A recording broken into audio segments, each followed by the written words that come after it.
Okay, let's unpack this. Today, we're embarking on a deep dive into the fascinating world of competence. Right. And we're drawing on the profound insights of Professor Shihmin Lo from National Chi Nan University in Taiwan. Yeah, he's not just your typical academic, is he? Not at all.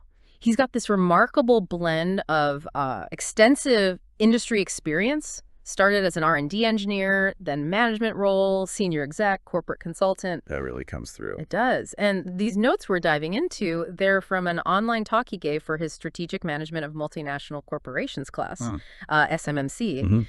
And they just really underscore his dedication, preparing students for the real world, the complex realities they'll face. It's really clear from these materials that Professor Lo has this rare talent for distilling complex ideas into incredibly actionable wisdom. Absolutely. His diligence in addressing the why behind learning, not just the what, and specifically how to cultivate real capability, it just shines through. It's quite refreshing compared to purely theoretical stuff.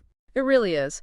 So our mission today, essentially, is to extract the most critical nuggets from his talk. We want to help you grasp the core concepts of competence as he defines them. Okay. We'll explore his unique perspective, the powerful intention behind his teaching, which is really about bridging the academic industry gap, Right. Equipping students properly. Exactly. Equipping them to not just survive, but really thrive after graduation, and why these ideas are just so vital for anyone really looking to genuinely master a field. Yeah, it's definitely not just for students. No, it resonates far beyond the classroom, touches every aspect of our professional, even personal growth. It's about moving from simply knowing something to, well, truly being capable. And before we really get into the specifics, we should definitely encourage everyone listening to explore more of Professor Lo's work. Oh, absolutely. His channel is just an invaluable resource, a really rich repository of practical knowledge, deep insights. So please, take a moment, subscribe, share his content. You'll find a wealth of material there to continue your own learning journey and deepen your understanding of these really crucial concepts. Definitely do that. Okay, so what exactly does Professor Lo mean when he talks about competence? He introduces this concept using the Chinese term suyang. And he makes it really clear it's far more profound than just, accumulating facts or getting good grades. It's more holistic, a deep integration of elements that lets you truly do something effectively, reliably. Indeed. And if we connect this to the bigger picture, Professor Lo defines competence not just as acquiring information, but as the demonstrable ability, the ability to perform a task or achieve a goal with an acceptable level of quality. Acceptable level, yeah. He even puts a number on it, saying it's equivalent to scoring 60 points or above. Which is interesting. It's not about perfection. Exactly. It's not aiming for perfection every single time, which, let's face it, can often be paralyzing. It's more about consistently fulfilling responsibilities, achieving objectives effectively in whatever situation you're in. Right. It really shifts the focus from just knowing something to genuinely being capable of applying that knowledge, producing tangible, good quality results. It implies a readiness for, practical application, not just remembering theories. That phrase, acceptable level of quality, really stands out. It feels very pragmatic. It's not about being a genius or hitting a home run constantly, but about effective execution, reliability. Consistency. Yeah, consistency. You deliver work that meets the standard. And the term Su Yang itself, that offers a huge amount of insight into this deeper meaning, doesn't it? Oh, absolutely. Breaking down those characters, it really illuminates the philosophical depth. It goes way beyond just a dictionary definition of competence. It really does. And this raises an important question. What do the individual characters Su and Yang actually tell us? Well, Bus refers to something like an ordinary, natural, or habitual reaction in performance. Habitual. Like second nature. Exactly. Think of it as the unforced, almost automatic way you respond because of some deeply ingrained understanding. It's not something you have to consciously struggle with or, retrieve from memory or meticulously plan out right then and there. Okay. It implies a state where what you've learned has become just natural.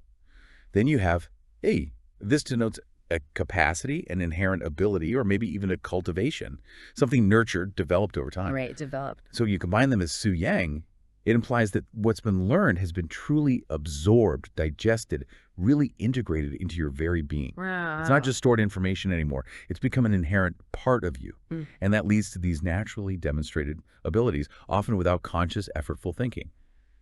It's a deep internal shift, not just layering on some information or a temporary skill. I find that idea of something becoming inherent so powerful. It makes so much sense with everyday examples, like traffic competence. Yeah, good one. In a country where you drive on the right, you don't get in the car each morning and consciously think, okay, Taiwan, keep right. You just do it. Right, it's automatic. It's spontaneous, efficient, effective.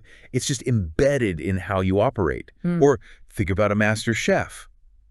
They're not consciously recalling every single recipe step. No, they just know. They feel it. They just know how to balance flavors, techniques instinctively. Precisely. And that highlights that competence isn't about conscious, laborious effort every single time. It's more like an ingrained capacity, a sort of muscle memory for knowledge and action.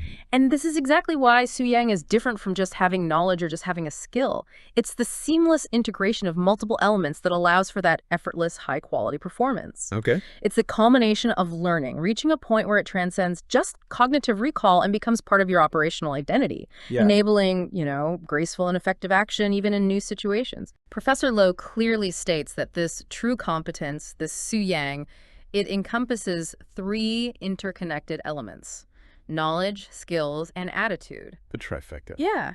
And he really emphasizes it's not a pick and choose situation. They all work together dynamically, like instruments in an orchestra, maybe? That's a good way to put it. Each one is crucial for the whole piece to work. You can't just have 1 or 2.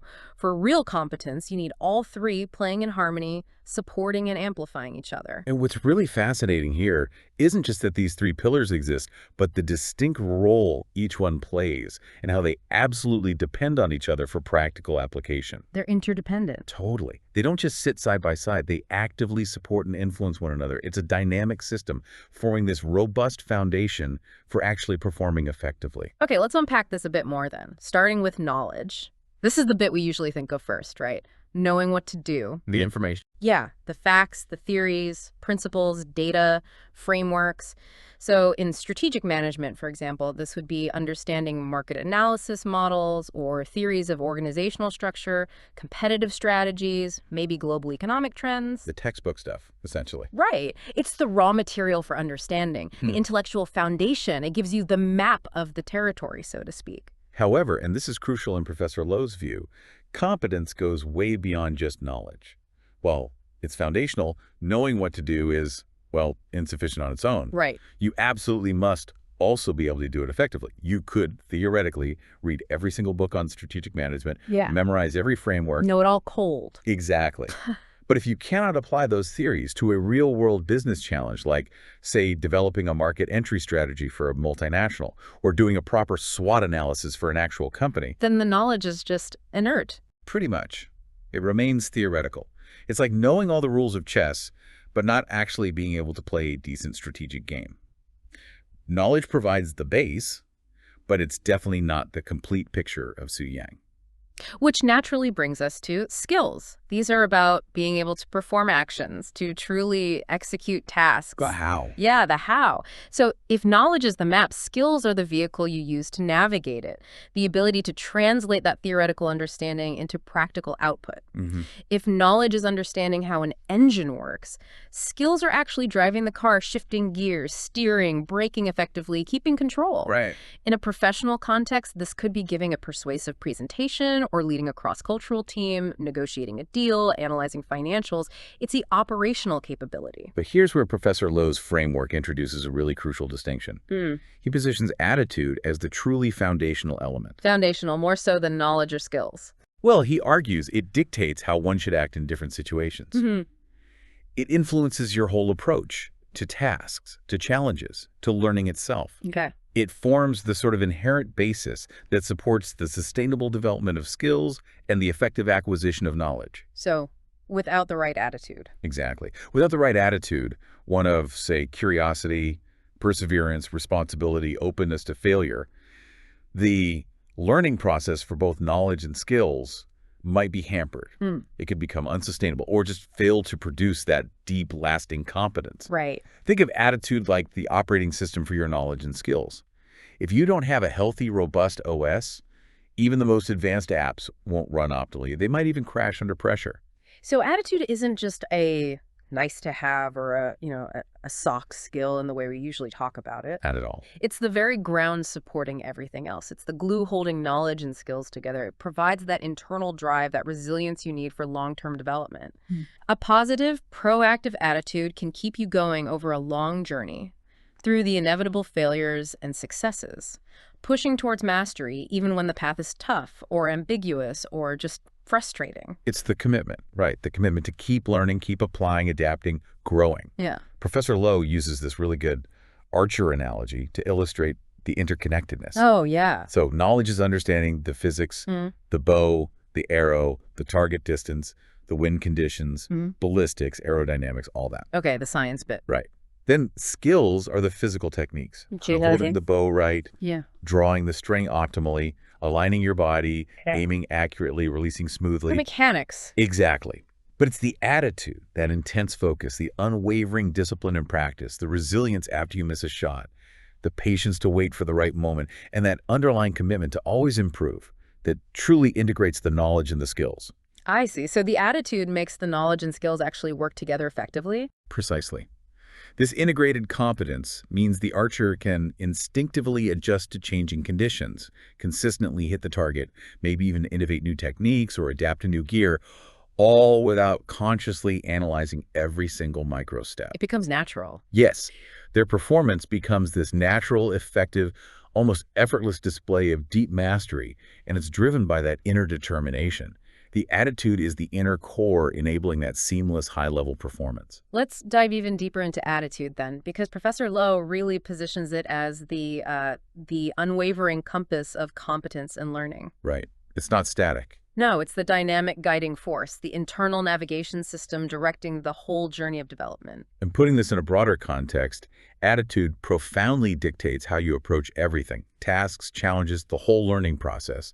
It ultimately enables the effective development, but also the sustainable application of both knowledge and skills. It's like the captain's resolve, you said, keeping the ship on course. Exactly.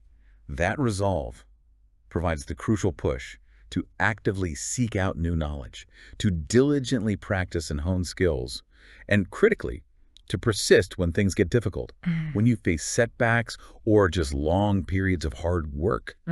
Without that inner drive, that resilient mindset, even the most brilliant people or the most skilled hands might just falter. Lack of commitment, unwillingness to adapt, maybe just a poor mental framework? It makes sense. And you mentioned it acts as the fundamental foundation for knowledge and skills. Yes. A receptive, disciplined, proactive attitude is absolutely essential for effectively absorbing new information and honing abilities. Like trying to fill a leaky bucket otherwise. Pretty much. Or trying to teach complex stuff to someone who's just unwilling to learn or lacks discipline or doesn't see the value. The information just won't stick. The skills won't fully develop.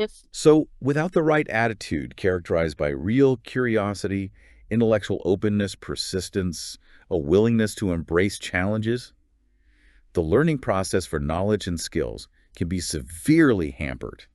It might become unsustainable or even completely derail before it really gets going. It primes the learner for success. And this ties directly into sustaining effort and navigating the long journey of learning, right? Absolutely. Developing professional competence, especially in complex fields, it's rarely a sprint. It's almost always a marathon. Yeah. It demands sustained perseverance, dedication over long periods. Attitude provides that critical internal drive, that resilience to keep learning, practicing, improving, even when faced with daunting challenges, inevitable setbacks, or just periods of boredom and frustration. So a good attitude helps you see obstacles differently. Yes, exactly.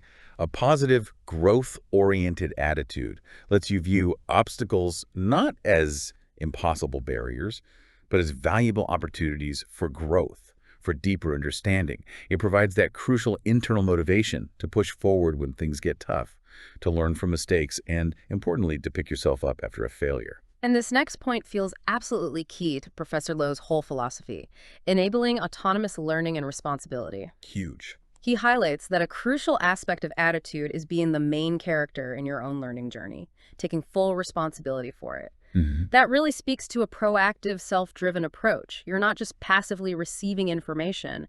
You're actively constructing your own understanding. You're the director, the writer, the lead actor in your own intellectual development. And this attitude is just central to self-directed or self-regulated learning, which is really a cornerstone of lifelong competence. Right. It means you proactively set your own learning goals. You identify and allocate the resources you need, time, materials, mentors, whatever, and you rigorously review your own progress. You're the architect. Precisely. You're the architect of your own intellectual development, consciously building your own mental frameworks, your own knowledge systems, rather than just accepting pre-digested stuff. Mm-hmm. And it's iterative. Feedback, internal, external guides, continuous improvement, refinement. This self-directed method, fueled by a responsible, proactive attitude, is vital for truly absorbing and digesting what you learn, leading to those naturally demonstrated abilities that Su Yang. It makes learning deeply personal, meaningful, effective, tailored to you. So it's about building your own robust mental framework, your own unique structure for understanding the world, and then constantly refining it based on new experiences, feedback, challenges. It's this ongoing active construction. Exactly. And finally, attitude dictates action and practical application. Right. Knowledge tells you what to do, skills let you do it, but attitude influences how you approach the situation. Your willingness to adapt, to innovate when facing new problems, to take calculated risks. It's the difference between knowing how to swim and actually jumping in the deep end. Yeah, or understanding a business model versus boldly launching a startup. And this focus on practical application just underscores that knowledge, skills, and attitude are deeply intertwined. They're not isolated silos. They're an integrated system, each affecting the others. So your attitude determines how you use your knowledge and skills. Absolutely. Not just if you use them, but how. Are you tentative or bold? Traditional or innovative? Reactive or proactive? Ultimately, a strong, integrated attitude contributes directly to higher competence, which in turn leads to greater self-assurance, more confidence in navigating complexities, embracing innovation, managing risks in real-world situations. It empowers you to move beyond the textbook into the messy reality of professional life with conviction. You mentioned Professor Lo uses that ship analogy to tie these together, attitude as the compass. Yeah, it's a great one. Attitude is the compass, providing direction, keeping you oriented towards your goal. Knowledge is the charts. Right. The detailed chart of the waters, maps, depths, currents, weather patterns, all the data. And skills are the sails and rudder. Exactly. The crucial mechanisms you use to propel and steer the ship, translating your knowledge into motion. But, and this is the key, it's the attitude. The captain's resolve. Yes. The captain's unwavering resolve to reach the destination, their patience through storms, their adaptability to sudden changes in wind or waves, their courage to sail into uncharted waters. That's what ensures the ship stays on course, learns from every ways, and eventually reaches its goal. So the attitude guides the effective use of the knowledge and skills. It makes the whole journey possible and effective. It's the silent, constant force ensuring sustained progress and ultimate success. Without a reliable compass, that steady attitude, even with the best charts and the strongest sails, a ship can just lose its way, drift aimlessly, get stranded, never reach port. That analogy really captures the dynamic, that interdependence perfectly. Okay, so developing competence, as Professor Lo explains it, it goes way beyond just reading books or sitting in lectures. Definitely not passive. No, it demands a comprehensive, active, deeply engaged approach. You have to interact with the real world. You can't just wish your way to competence. You have to actively, intentionally build it through deliberate effort, engagement. Which naturally brings us to the question, how do we actually build this kind of deep, integrated competence, this Su Yang? How do we get from just theoretical understanding to that truly internalized ability that becomes second nature? Right. And Professor Lo gives us a clear pathway, emphasizing a multifaceted approach. A cornerstone is learning by doing, hands-on practice. Absolutely essential. He says the most effective way is through direct, practical application, engaging all your senses. It's just not enough to read about how to do something. You have to literally roll up your sleeves, get immersed, and do it. He even breaks down the Chinese character for learning, Isue. Oh, right, into Isu. And Exactly. Yeah. Sue means studying or learning through inquiry, and Si means practicing or habituation. So the character itself shows both parts are needed. Yes, he highlights that their effects are additive, linked. You have to do to truly learn and embed that learning deeply. It's that iterative loop. Theory informs practice. Practice refines theory.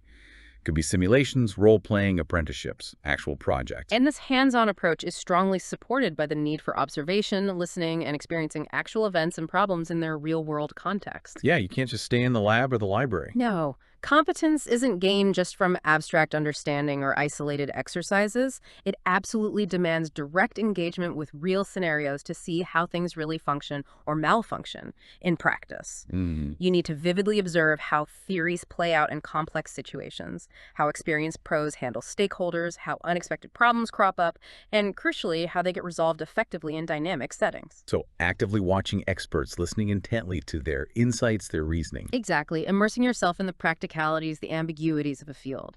Soaking up context, developing intuition, recognizing patterns that no textbook can teach you alone. And crucially, we keep coming back to autonomous learning and taking responsibility. It's so fundamental to his philosophy. It means you are, without question, the main character in your own learning journey. Not a passive recipient. No. You're actively setting your own goals, finding your own resources, rigorously reviewing your own progress. It's not about just following a syllabus, it's defining your own learning agenda, proactively seeking knowledge, charting your own course to mastery. It really transforms learning from an obligation into a personal quest. It does. And what's so compelling is the continuous self-reinforcing loop this creates. You're empowered, encouraged to autonomously construct your own knowledge system, your own internal framework, your mental model of how things work. Which allows for a truly personal understanding and response. Yes, deeply integrated. It's not about fitting someone else's mold. It's forging your own intellectual identity and approach.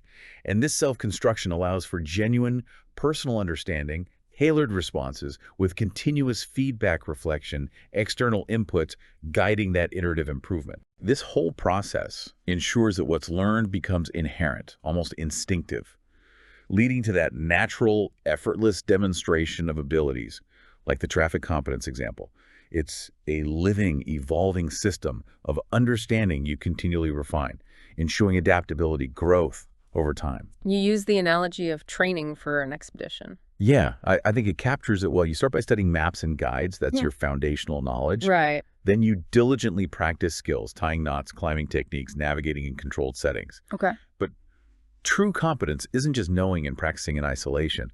It really develops when you actually go on smaller expeditions. That's your hands-on practice, your direct observation, experiencing real events.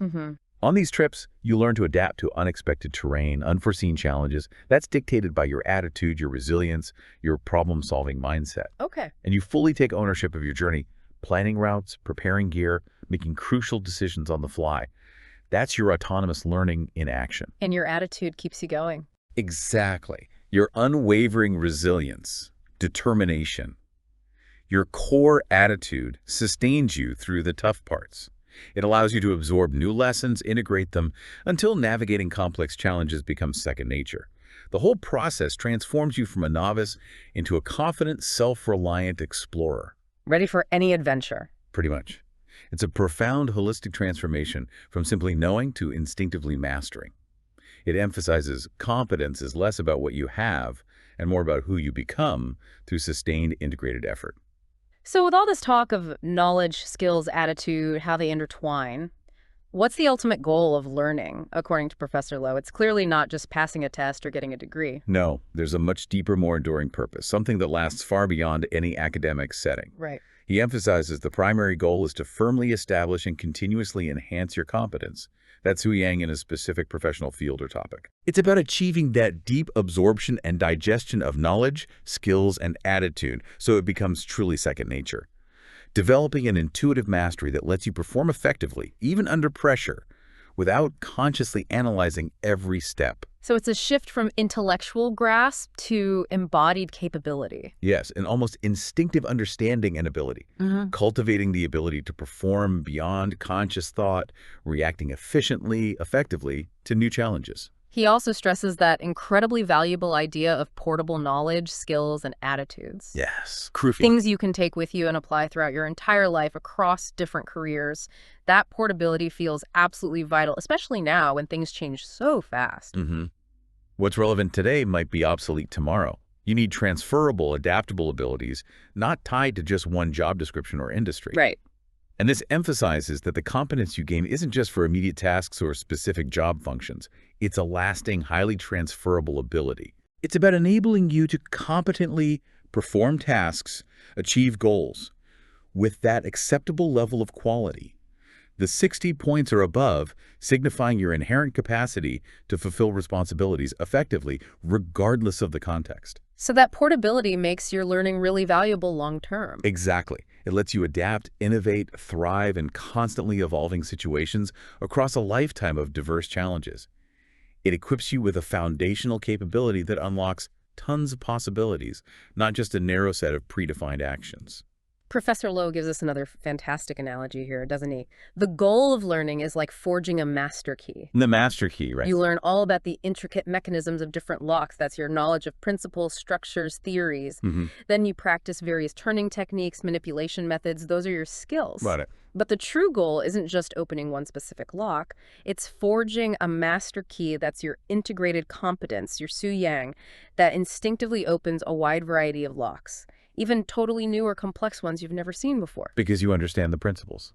Exactly, because you deeply understand their underlying principles, and you possess the inherent attitude of a tenacious problem solver who can adapt, innovate, approach challenges with confidence. And that key is portable. Totally portable. You can use it to unlock countless challenges and opportunities throughout your life, way beyond the initial learning context. It's not just for one specific door, it opens many. And ultimately, developing this higher integrated competence also leads to significantly greater confidence. Right. In navigating complexities, driving innovation, taking risks. Yes.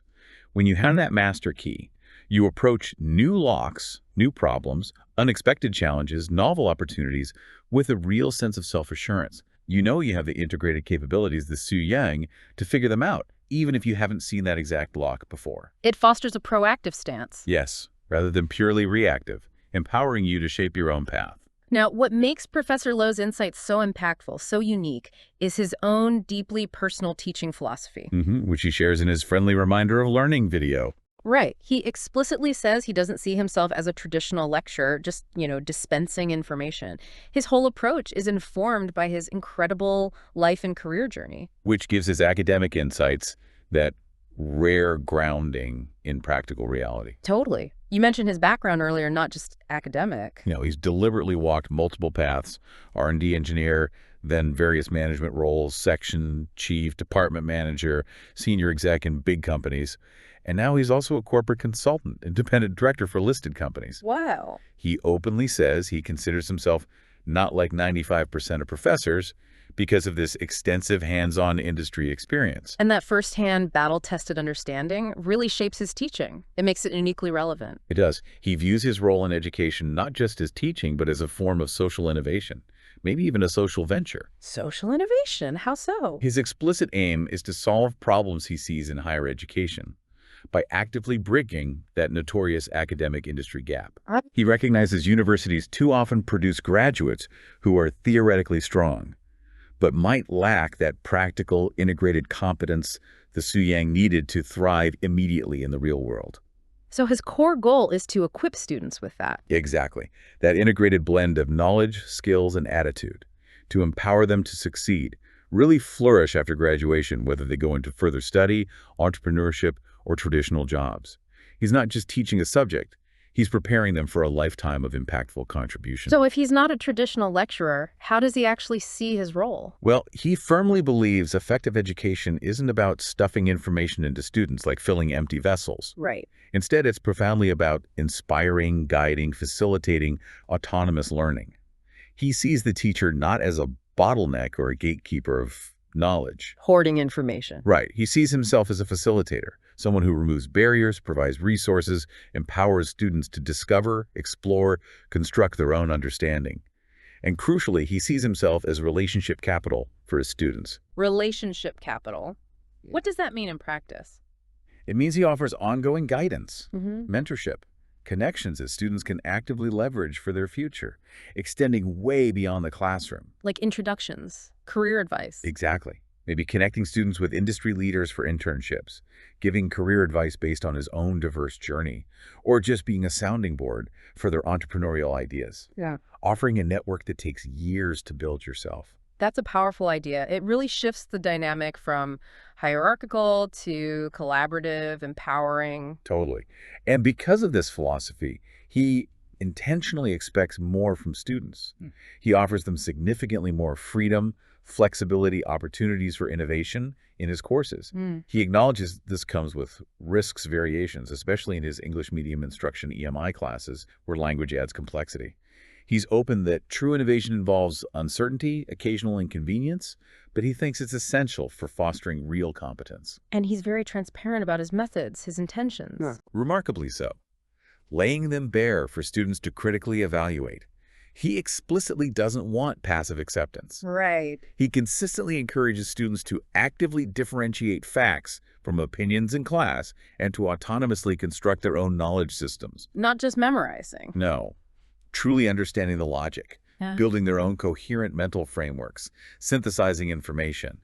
He believes students should courageously embrace challenges, try out their own ideas, critically adapt concepts to fit their understanding and the specific problems they face, not just passively accept everything. It's all about active engagement, critical thinking, personal sense-making, hallmarks of true learning. His philosophy also extends to mutual trust. He understands students are learning, improving, and asks them to trust his intentions, his unconventional methods, even if they sometimes create, as he puts it, inconvenience, like adjusting schedules or presenting things non-linearly. And he embodies that concept. Right. Grab the big, let go of the small. Yeah. Yes. Focus on the overall direction, the major goals, the big objectives, while being tolerant of minor imperfections, temporary discomforts, small deviations. It's a call for mutual understanding, a shared focus on the big prize competence development, and recognizing that real growth often means stepping outside comfort zones. And this mutual understanding, this commitment, it extends beyond the classroom. Absolutely. It fosters vital qualities like trust, adaptability, self-confidence, indispensable for future interactions in work and life. It's building relational competence alongside professional competence. Ultimately, Professor Lo consistently emphasizes the fundamental goal isn't just grades, though they often follow genuine competence, but acquiring so young. Portable knowledge, robust skills, resilient attitude. Exactly. Things that can be effectively applied in the messy, dynamic real world. He's preparing them for a lifetime of adaptable problem-solving, innovative thinking, confident navigation of change. Not just for one exam or one specific job. So as we wrap up this deep dive, it's just abundantly clear that Professor Liu offers this profoundly powerful, really practical framework for understanding competence. Yeah. It's not just about what you know or what you can do. Fundamentally, it's about how you approach every challenge, every learning opportunity, every interaction, driven by that ingrained, positive, proactive attitude. It's about becoming someone who just naturally performs with quality, adaptability, and inherent sense of capability. And placing this in the broader context, it's that seamless integration, knowledge, skills, and most importantly, attitude that truly transforms mere information into enduring mastery. Right. Allowing you to respond naturally, effectively to diverse situations, often without conscious effort. That's Yang. It's about being the main character in your own learning journey, actively constructing your understanding, building that portable, invaluable set of abilities that will serve you throughout your entire life and career. Equipping you to navigate complexities with unwavering confidence and make a real impact. And that's a powerful thought to leave you with as you reflect on your own journey. How can you cultivate and strengthen the right attitude within yourself to become the undisputed master of your own learning expedition? Yeah, what specific areas in your professional or personal life could benefit most from a deeper, more inherent competence, guided, propelled by a stronger, more proactive attitude? We truly hope this deep dive into Professor Lo's insightful framework has given you some valuable perspective, hopefully encouraged you to think differently about your own learning journey, your pursuit of true portable competence. His dedication, his diligence in creating and generously sharing these transformative concepts, it's really